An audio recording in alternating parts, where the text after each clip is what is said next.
Walking a path along the roots of Pikes Peak, you take a fork in the road to the Anselm Society Digital Pub. Inside is a raucous conversation on the arts, faith, and... Sigh. Is it really come to this? Are we really talking about this? Do we have to say the words? At a corner table by the fire are three people. One of them is just going to come out and say, platform. And everyone sighs and takes a shot. And that's me, Matthew Mellema, and welcome to Believe to See, a podcast of the Anselm Society Arts Guild. Here at Believe to See, we explore the relationship between faith, art, and storytelling. Our goal is to connect the great story, the great stories, and our own stories so that we can better understand what it means to live with a Christian imagination. So, if you're the sort of person who's listening to this podcast, odds are you either create your own stories or you love engaging with other people's stories. But behind every story that you encounter, there's another story hidden in the background, the platform that brought that story to your attention. That's right. Today we are talking platforms. If you're like the vast majority of artists, you loathe even the mention of the term. They put you in mind of sleazy advertising campaigns or desperately begging your Facebook friends to like your author page, in sending TikTok videos, Instagram stories, and blog posts out into the void, and wondering if anyone knows or cares about the time you spent on them. But if you're a storyteller who wants to share your story, then building a platform is kind of just as important as creating the story itself, isn't it? Well, that sure is a depressing thought, but on this episode, we're not going to give you any tips on building your platform, and we're not going to give you advice on gaining more followers. Instead, we want to take a step back and look at the assumptions underlying platforms.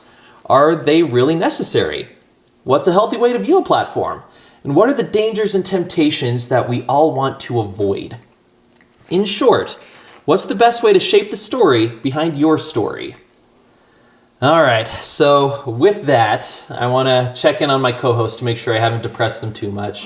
Let's start with you, Mandy Hauk. Hey. How are you doing and how are you feeling about platforms? Well, typically when the word platform comes up, I probably should start taking a shot because I hadn't thought of that before. But it makes me uncomfortable. It makes me feel kind of icky and it's confusing and I don't know, I feel petulant about their necessity.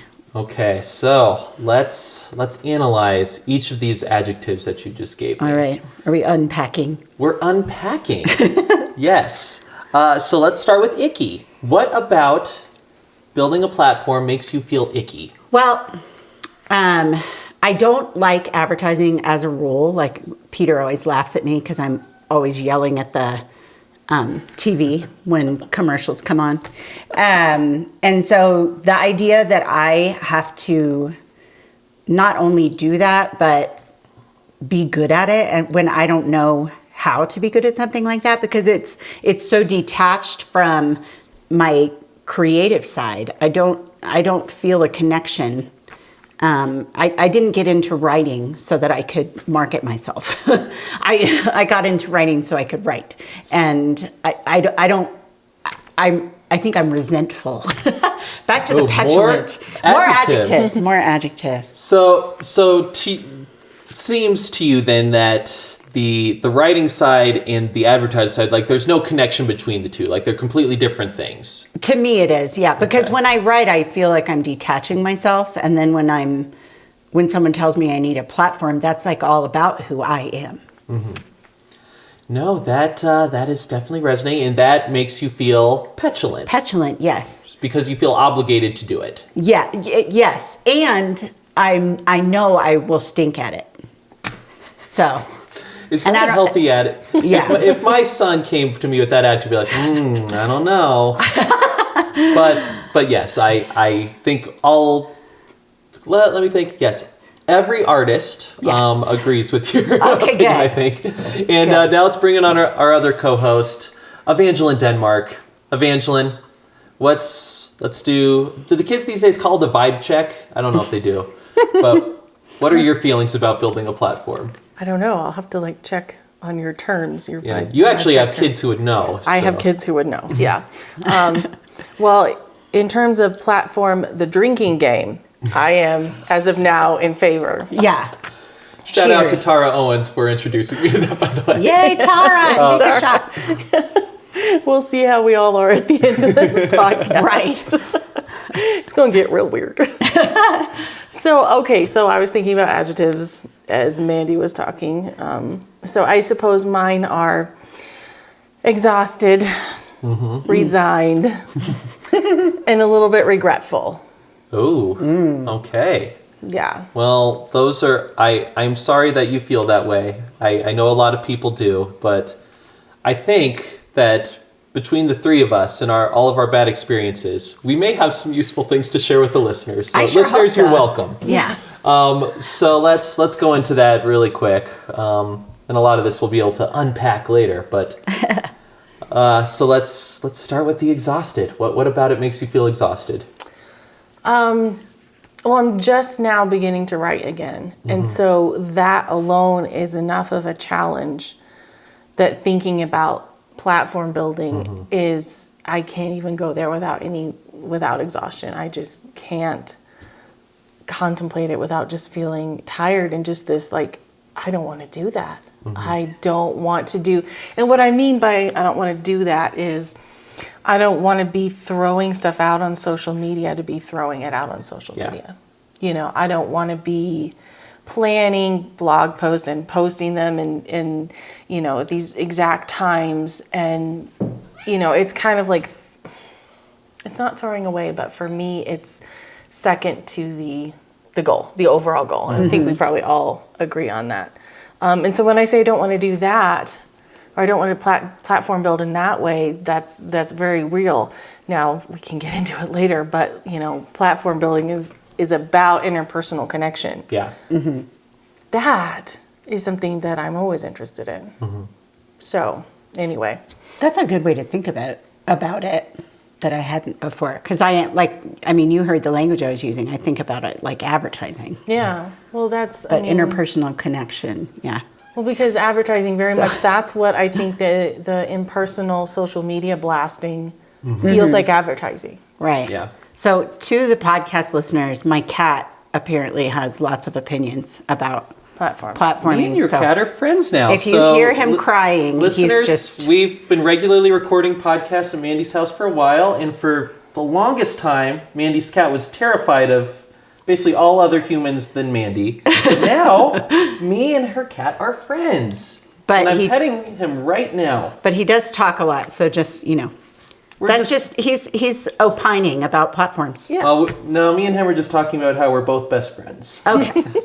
But Evangeline, Anyway. what you said does resonate. But both of the exhaustion, especially getting like the point sort of underlying what you were saying is writing is a lot of work. It's really taxing. It's physically and emotionally draining. So when you add to that all this other stuff, it just seems extremely daunting. And yeah, I totally agree with what you've been saying too. You just throw stuff out there, you're like, what the heck? Like, what's the point? You feel obligated, but you're like, is this good? Does the people, it's... So yes, resonating a lot with both of you. And I'll sort of add my spiel here. So let me start with the bad news. Then I have actually a bit of good news to share, and that'll lead into the rest of this episode. So I have quite a bit of experience building a platform for my old book, which was a nonfiction like memoir collection, which the OG listeners to this podcast will hear me complain about from back in the day. And one of my big frustrations was how hard it was to build a platform. I felt that the only way to build one was to just really be really sleazy and hot takey and irresponsible with my takes. And you sleazy? I don't know. And I had the biggest trouble growing my platform, and I became really burned out and frustrated with it. Now, where were you building that primarily? Twitter? So I was trying to do it on Twitter, Facebook, and my blog. So they're all sort of connected together. Right. Yeah. So if you are one of the few people who followed me during that time, thank you. We could all fit in a pretty small room together. But Hi, Mom. Exactly. But so that's sort of my experience, and I am not the sort of person who will naturally engage with people online. Like, I feel really uncomfortable. Like, I never like comment on other people's posts. I don't like tweeting. It just makes me uncomfortable because I'm like, oh, what if I say the wrong thing? What if I do this? What if I do this wrong? So all of it is extremely unnatural to me. But now let's fast forward to the present. Matt 2.0, question mark? Drum roll. So this is the fun announcement, people. You all likely have heard me talking about my dinosaur book for a very, very long time. Well, the folks at Bandersnatch Books, who you may recall have been on several podcasts and are great friends of the show, have agreed to publish it. Yay! What? I have a publisher. What? So the publication date will be fall of 2024. Lots of details will be coming. But that has really woken me up to think, okay, Matt, you've been sort of puttering around with your platform and social media stuff. You made all your excuses. Now you actually have to do it. So I'm actually, the past couple days, I've spent real time throughout the day researching how to build platforms. I've even put together notes, and I have links and everything. Bullet points. And Surprise. I'm going to put together like a formal plan in a memo form because of, gestures just to all of myself. But that has got me thinking, like, I don't want to make the mistakes I did last time. I want to do this better. But is it possible, or is building a platform just nightmarish? So I would welcome any of your help, listeners too, if you just want to Drop Matt a line. Yeah, exactly. So that is where we are all coming from. Now let's dive into the basics of the platform. Let's start by questioning my premise. One of my premises here was, if you want to be an artist, you sort of kind of need a platform. And that's, the fact that you need to pay taxes and that you're going to die someday, just depressing facts of life, right? Or is it? Is it possible to be a fulfilled, successful artist and not have a platform? Mandy, what are your thoughts on that? I think, and this might just be wishful thinking on my part, but it seems to me that platforms are more necessary for certain types of writing, like nonfiction. You have to establish that you're an expert in whatever it is you're writing, or probably genre fiction, like on TikTok, you've done TikToks about dinosaurs and things. And so that feeds directly into Thank you for watching my TikToks. You're welcome. I think they're wonderful. They're so funny. Anyway, so that feeds directly into your audience. But the reason that I hope not everyone has to do it is because I don't know, as a literary author, I don't know what that would look like for me. The manuscript I'm doing right now, I have hobos in it. Should I do TikToks about hobos? I don't know. So Hashtag hobos. I don't know. So that for me is tricky because I'm not sure what the direct line would be for me. What my platform and would look like. And the book I wrote before this one that my agent still wants to hopefully publish one day there's not even any hobos in there. So I don't know. There's a car that's important to the... It is. It's really cool. It's called the AMC Machine, the Rebel Machine. You got a 1970. Look it up, listeners. It's a really cool car. But that's all I have to say about it. I don't know. How do you build a platform when you don't write genre and it's not nonfiction, so you don't have to be an expert? So I just don't know what my platform would look like. So I hope I don't have to have one. I don't know. Well, in that is an interesting point because the past abandoned book project for me was nonfiction, and where selling a nonfiction book, platform is everything. Yes. You don't. It is the story. Because who the heck are you? Yeah, and now I'm doing genre where it's not as important as nonfiction, but it still is quite important. But the literary thing, that is true. I think if you're going to do a spectrum of authors in their need for platforms, I think literary authors would be probably on the end that needs it the least. Do you agree, Evangeline? Yeah, I would say that makes, yeah. But I mean, that also might go hand in hand with why literary doesn't sell. It could. Yes. I don't that know. could be connected. That might be. Yeah, But like what you write, Evangeline, you write Fantasy, YA. You have, reimagined stories about banshees and brownies and fae or not fae. So very platform, supposedly platform heavy. friendly. Yeah. Yeah, and one of the reasons, so for listeners, for those of you who haven't delved into this, first of all, congratulations. And second of all, for nonfiction, it's pretty obvious why the platform is, because nobody buys a nonfiction book pretty much unless you can like sign off on the author. So it's like, are you an expert? Do you have a following in this? Blah, blah, blah, blah, blah, blah, blah. So that one I think is pretty self-explanatory why a platform is so important. For genre, it's important because a big portion of readers for genre are basically the super fans, the ones who read everything in the genre. So it's really important to get plugged into those folks and, the folks related to them and all that. I suspect you could make something similar for literary fiction. I suspect there are people out there who binge literary novels. I do. Yeah, but... But I mean, I do have a website, and so at one point I was putting book recommendations on there. So, I mean, I guess I could link to my Goodreads or something. I don't know.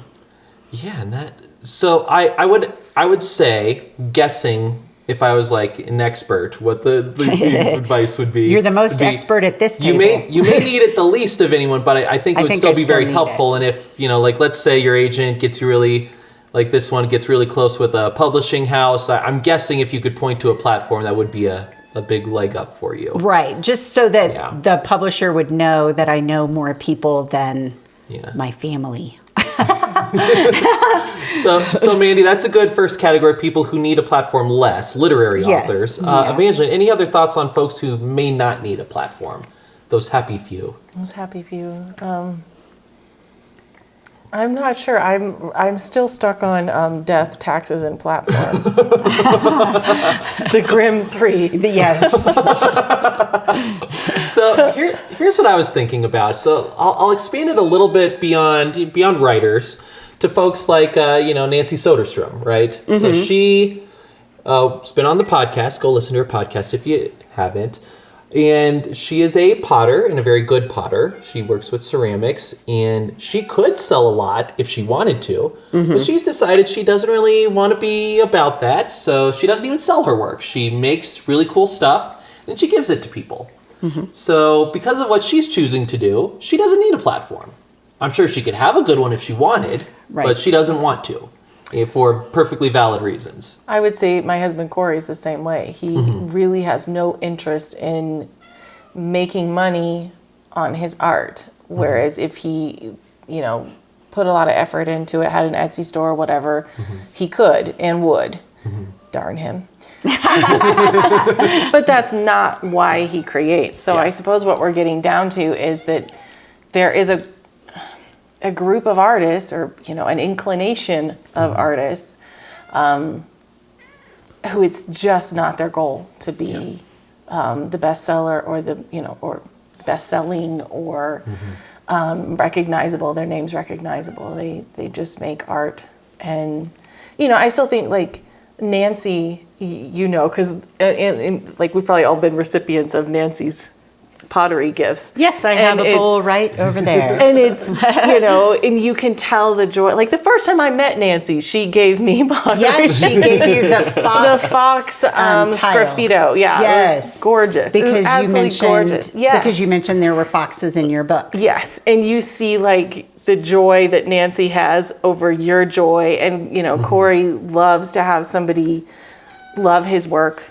It's not that they don't enjoy that part of the interaction with their audience, but it's just not about notoriety or that sounds so bad, like notoriety. It's just not about numbers, maybe. Yeah, I think speaking for your husband and for Nancy, who is not here, I think what they would say is they find creating the objects satisfying in and of itself. Yep. Like that is intrinsically a good thing for them. And they enjoy just sharing it with people who are actually in their lives. And they feel like expanding that to strangers would be more trouble than it's worth. Well, and I feel like I remember Nancy saying that she feels more freedom when she's not making it with a thought to the market or having it be a business. She is more free to make whatever comes into her mind and heart and whatever she makes, because she's not having to think about the end user. I get that. I mean, because that's one of the things when you're, a writer and you're going to conferences and you're reading blogs and you're like monitoring the trends and everything. That is like a box shrinking in on you. Yes. And you do not feel freedom. You think, is what I'm writing going to be the next thing that's trendy? Is it going to be marketable or whatever? It's the opposite. It's a creativity How do killer. I create content? And you're thinking, I'm going to create content for the sake of it being like shareable. Yeah. Right. So Well, and that's chasing down futility anyway, because like by the time a trend is a trend, you can't you get on can't board. chase it. Because I remember there were different writers conferences that we've been to where Evangeline and I met. Actually, it was like, I don't know, 2 years after all the Twilight stuff was done, and people were still writing vampire stuff, and nobody was buying vampire stuff. It was done. Yeah. So once something is a trend, don't try to write toward the trend, because it's going to be dead by the time you... But then if you happen to be, because this has probably happened to anybody who's been writing for a while, it's like you're writing, you're working on this thing, and then, oh my gosh, it's a trend. Now everybody's talking about werewolves or, mermaids or whatever. And you're like, oh crap, I'm not going to be done. Or you get it done and it doesn't sell. And you're like, well, there went my chance. Yeah. No, because it comes back around. I Right. mean, and you think when you're 25, that's it. And then you're 35 and you're like, oh, it's back around. Yeah, and then okay. you're 53 and... You're like, oh, there it is again. Okay. So for me, I've actually had to change some of the language in my book because it sounds like I'm copying Where the Crawdads Sing.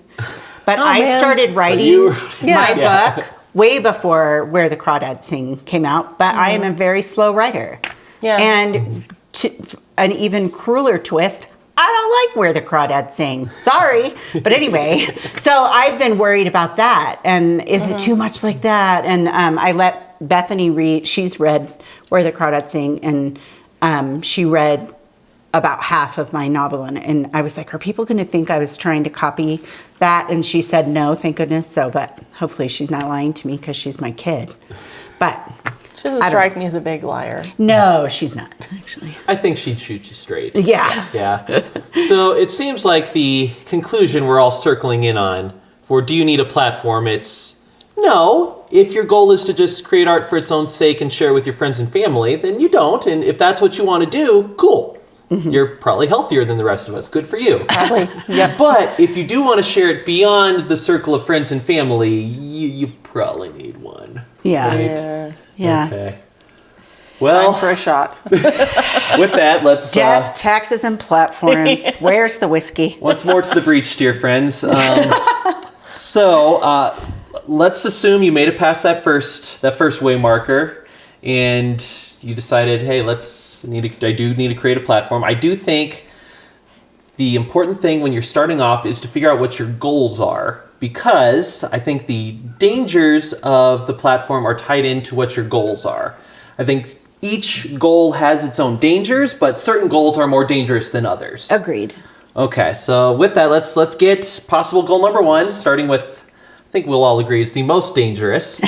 Simply getting as many followers as possible. Yeah. The purpose of your platform is to have as large of a platform. And I think in earlier times, I would have viewed this with more open contempt. But I have dipped my toe in the water a bit, and now I see the temptation where I'm not justifying people.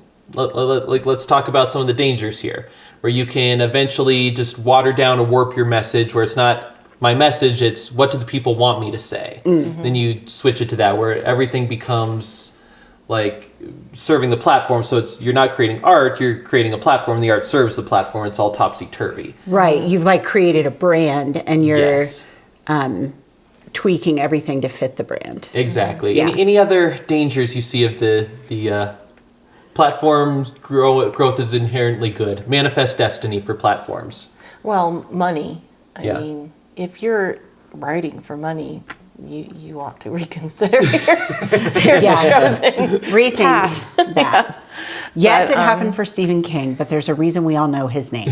Right. Because it's rare. Yeah, and there are just a few names that actually do make a lot of money. So Right. Well, and even then, there's a difference between making money on your books or, art, paintings, music, whatever, in making making money off your platform. Right. Yeah. And I just feel like if you're just aiming for the biggest platform and the highest number of followers, like you said, you could compromise who you actually are and who your art is. Right. But you also just lose sight of what I would assume, because I don't have a ton of followers, I would assume it would make me lose sight of the childhood dream and the lifelong dream of writing. I mean, it would change, and I feel like I would be wasting energy in that direction. Because, I mean, you don't just, unless you buy followers, which I don't know how to do that, and I think it's idiotic. But that takes a whole lot of time and mental space and energy to build a platform. And, I don't want to waste time doing that when I could be building characters and writing stories. Yeah. So objectively, I know that what you both are saying is correct. That it is pointless to have a platform as an artist if you're not using it to, share your art, right? That is unimpeachably true. However, I will say from my very early experiences with TikTok, I now get the danger. So, Because listeners, it's exciting. a little bit of background here. I think I told you I'm trying to build my platform, and as part of that, I was talking to some folks who know more about marketing than me, and they said, "Hey, if you want to try to get a platform for middle grade stuff, try TikTok. It's less saturated than the other mediums. It's blah blah blah blah blah blah blah blah blah." And I didn't want to because TikTok scared me, and I didn't know how to do it. But finally, I did it. I've been posting videos for several months now, and here's the thing: the purpose of this is to alert people to my author brand so I can eventually sell my dinosaur books. That's what I want. I want to share my dinosaur books with people. Right. So most of my videos have been about, middle grade fiction, some dinosaur stuff, some little heraldry stuff, because my characters you love heraldry. and they're like knights in the story. But then, as sort of a lark, I posted a few about sports, very silly videos about sports. One of them was I ranked all of the names of NFL quarterbacks from best name to worst name. Not how good of a quarterback was, how good of a quarterback name do they have? I hear you. I missed that one. I gotta watch So my other videos been getting a few hundred, maybe I'd break 1,000. This one, I kid you not, had 461,000 views. Oh my gosh! Wow. So your next book is going to be about I started getting sports. lots and lots of followers because, well, not lots, but for me, lots and lots of followers. So then I did, my other things for a while. So I tried to do little reviews of movies geared toward kids, all that stuff. Then again, for a lark, I did another football one where it's I went through NFL teams and thought of which ones needed better names for the team. So I changed, I moved some teams, changed the names of others. Right. Again, a silly video that's not really on brand, but it was kind of a lark.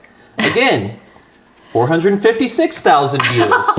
And it was my first time ever going viral. And that's frustrating. I knew a couple things simultaneously. One, I knew objectively these followers are empty calories, right? Yes. If they follow me for my sports takes, well, my account isn't about sports takes. It's about middle grade fiction, which you're probably not interested in. So it's useless. Those are Twinkie followers. Exactly. But two, once I started getting them, I really wanted to get more. Yeah. Like, my first reaction, I realized my first video was going viral, was like, I need to do more sports videos. So I started going through different sports videos. And even though I knew objectively it wasn't why I got on TikTok, I still feel the pull. Yeah. Where I will look like, ooh, another round of views for that pointless sports video. And it's tough.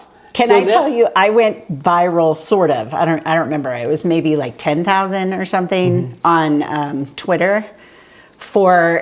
It was side-by-side pictures of Pa Grape and John Bolton. And I said, I don't want to start any rumors, but has anyone ever seen these guys in the same room?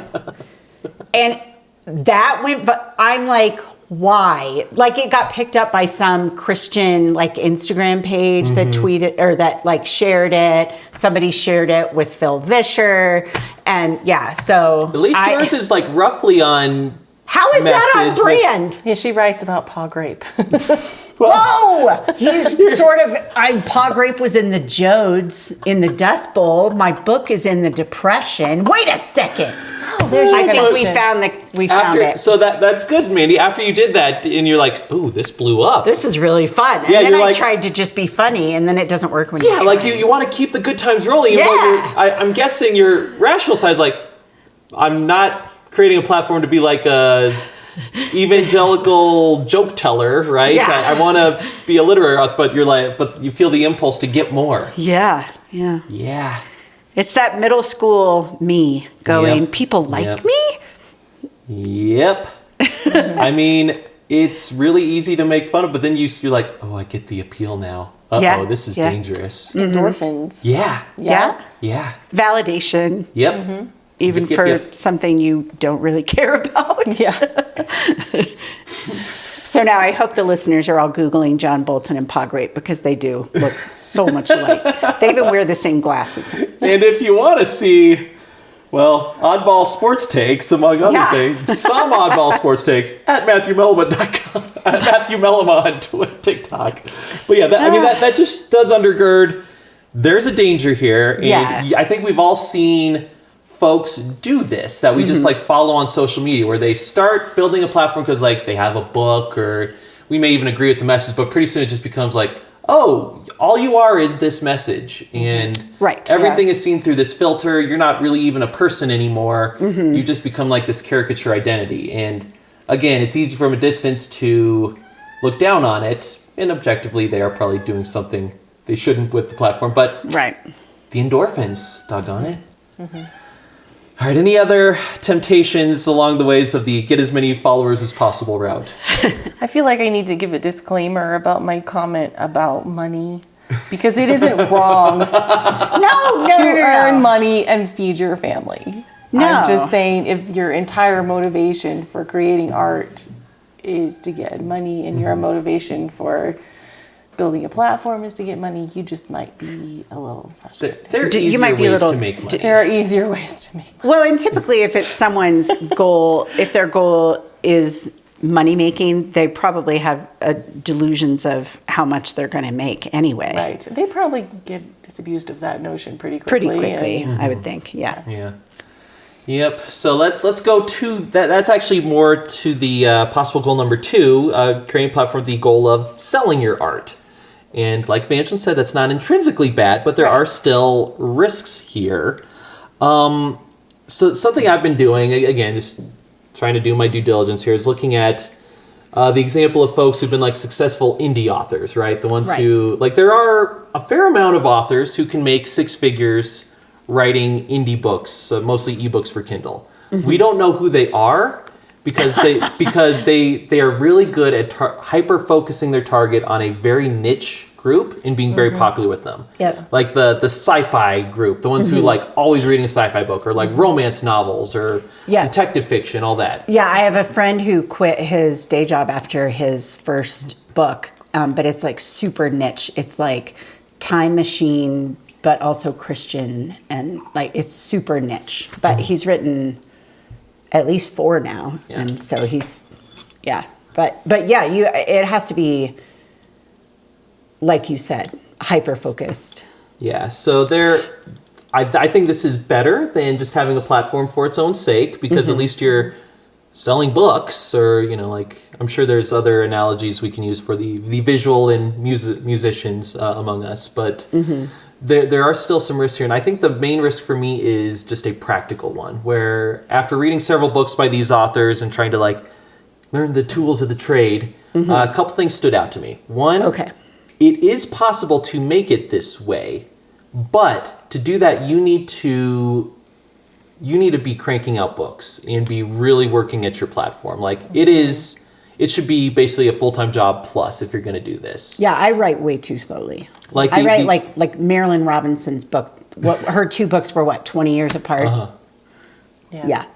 Well, that would be me. Yeah, that's not for everyone sustainable. And, I have a friend who is just absolutely gifted and a quick writer. Very quick. But, it did take its toll, and it was hard on her, but she's successful. Yeah, she had to take when she had some family stuff going on, she had to step back. Right. And I would never, like she's the girl boss. She's amazing. Yeah. But that's, But she has to work. There's a cost to you. Yes. So basically, from what I understand, based on like the Amazon algorithm, like how they push like bestsellers and how they target things like that, the general consensus is if you want to make it consistently doing that as an indie author, you need to have a new book every 2 months. Right. And I read that and it was like, no, I don't want it that bad. Like, I have a day job that I quite enjoy, and I don't feel that desperate. I feel like if I were to do that, then writing would become a day job, which I like less than my current day job. Correct. Yeah.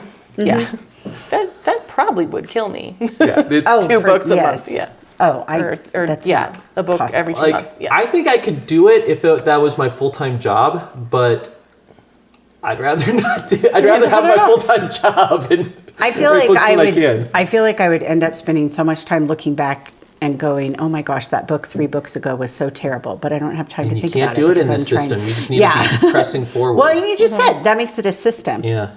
Yep. So that is the sort of thing too, where a lot of the advice is, find a genre that you actually like writing, because you better like it because you're going to be spending all your time with it. Yeah. But then it also gets to the point where, are you writing things that you feel is actually valuable and good? Or are you just you're basically producing a widget to sell? Mm-hmm. And is it bad to produce a widget, make a book a widget? Probably not, but is that the sort of thing that gets us all jazzed about being artists in the first place? Well, yeah, you just have to know, you have to constantly remind yourself of why you're doing what you're doing. It entirely depends on the person. Yeah. Right. Yep.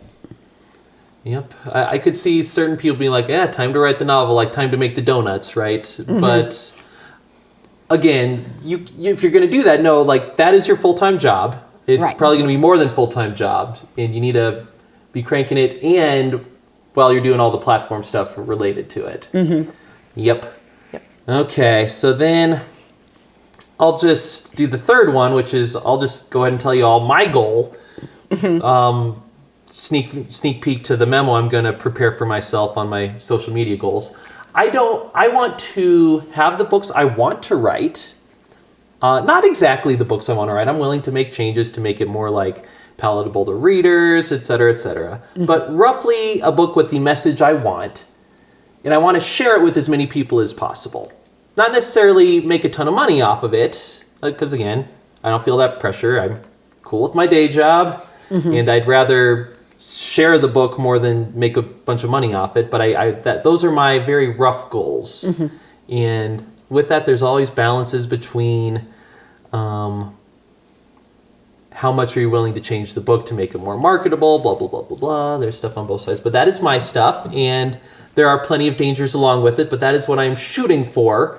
So now that I've bared my soul, Mandy, what are you thinking of in terms of your goals as a literary author? Yeah, no, it's exactly what you described just now. I want the story, I want the story that's in my heart to come out as, beautifully written as I can manage. And I want it to resonate with readers. And in order for it to resonate with readers, I have to have readers. So that requires getting the book published and sold. So really, like, to me, I look at it that way. Like, well, I want readers. Well, the only way to get them is to get the book published and sold. So it's not like, I want to sell the book and have all these fans. I'm sure if that happened, I would have a similar feeling as I did with my Pa Grape fame, but I'm sure I would enjoy it. But that's not what I'm thinking about. Like, when I'm writing, I'm thinking about the reader who's like me, who likes to read the kinds of books I like to read, that kind of sink into your heart and like make you think. And so, but the only way to reach those readers is to get a publisher. So. Evangeline, what are you thinking? I'm thinking. What are you thinking? I'm thinking that I hope my agent doesn't ever listen to this. Don't tell her about it. No, of course not. No, because I was thinking, like, what do I really, as I'm writing right now, hope? And it's kind of sounds like a sort of selfish, internal, inwardly focused goal. Is like, I want to explore what I'm interested in, is like the kind of life question that I'm like working on, and what excites me and ignites my imagination. And that's like so like me. But that's like what came to mind first, is just like wanting to delve into kind of the connection between the supernatural and the world that we know, and the that thin veil, and what's just on the other side. And that I love that. That just makes me excited. I don't think that's selfish. I think that's all art comes from our art, whatever we create is a piece of ourselves. Yeah. It has to come from inside us. So I don't find that to be selfish. I would think the opposite. I would think if you were like, oh, I know what all the people are going to want to read, and so I'm going to make myself write that so they'll buy it. That sounds to me more selfish. Clearly, I don't know that. There's definitely, I don't know what they, there's a spectrum here with two extremes, right? On one is the extreme, like, I just want to sell books, so I'll write whatever book sells, right? Whatever it is, I'll do that. Yeah. So that's one extreme. The other extreme is I want to write precisely the book I want. If no one else likes it, that's too bad for everyone else. Yeah. The virtuous path, I would say, is somewhere in between. Yeah. But exactly where in between can depend on a lot of different factors. Right. So yeah, I can see, like, for me, there are definite changes I have made to the book because I thought I was being a little self-indulgent, and I needed to make it so it was more in line with other books so that I could, have a broader audience. Because again, I think my book could be helpful for readers, so I want them to read it. But there's also the other thing where it's like, what are the non-negotiables for me too? And I don't. Yeah, that's really tough. Well, I mean, I broke up with my first agent because she hit a non-negotiable, wanted me to make a change, and I was like, that doesn't make any sense. And the fact that she asked me to make the change basically told me she didn't understand my story at all. So I was like, let's just, and it was a 1-year contract, and we were coming up on the end.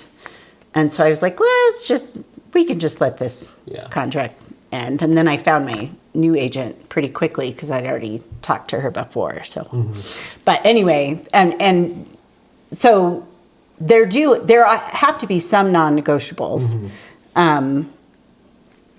But on the other hand, you have to trust the people that are helping you along the way in your journey, and let go of some things. Yep.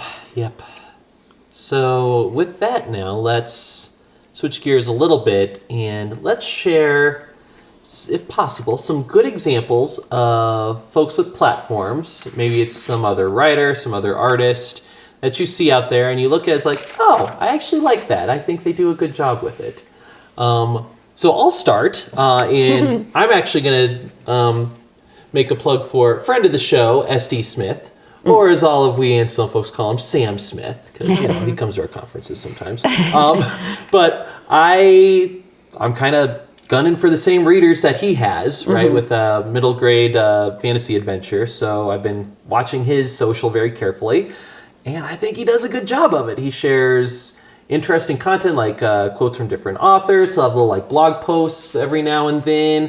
He does a good job interacting with his fans, posting like fan art that the kids draw.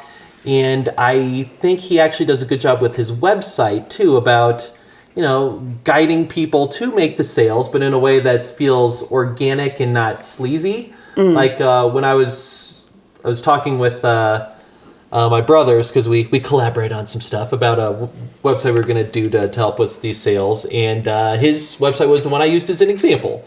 So SD Smith, if you're listening to this and you think my eventual website looks too close to yours, what? That's an accident. What are you talking about? But yes, I think SD Smith does great. That's good. All right, how about you, Mandy? Well, I actually was thinking about another friend of the podcast, or two, Hannah and Nathan Anderson. We had them on about their book, Turning of Days. Hannah has also written Humble Roots, Made for More, and All That's Good. She wrote those. And she is a nonfiction Christian, I wouldn't say devotional, but that is the genre that platform importance is like at its zenith. Oh, yes. Yeah. But for Turning of Days was the first one where she collaborated with her husband. So we did, I think Matt and I interviewed both of them. I remember it was remote, so it must have been 2020. But because he did sketches and she wrote essays. So it was sort of like a really beautiful combination between devotional and essay with his illustrations. And I follow both of them on both Instagram and Twitter. I'm not sure if they have other, if they're involved in other social media, probably. But one of the things I like about them, especially because right now they did another collaboration and it's an Advent book. And I just like how the way her voice online is exactly like her voice in the books that she writes. So there's an integrity there that's just transparent. Like, so when you're reading her, wherever you're encountering her, whether it's online or in the pages that she writes, it's the same person. He shares some of his illustrations. He shares photographs of inspiration for illustrations. But they both are very approachable and honest. And it sounds like I didn't really think about it being a platform until you asked this question in the show notes. And I was like, what authors do I follow? And then I was like, oh my gosh, that's a platform, because it's so genuine and it's so true to who they are. And she doesn't always write about what she writes about in her books, but you can tell you're getting the same Hannah in both places. So I appreciate that.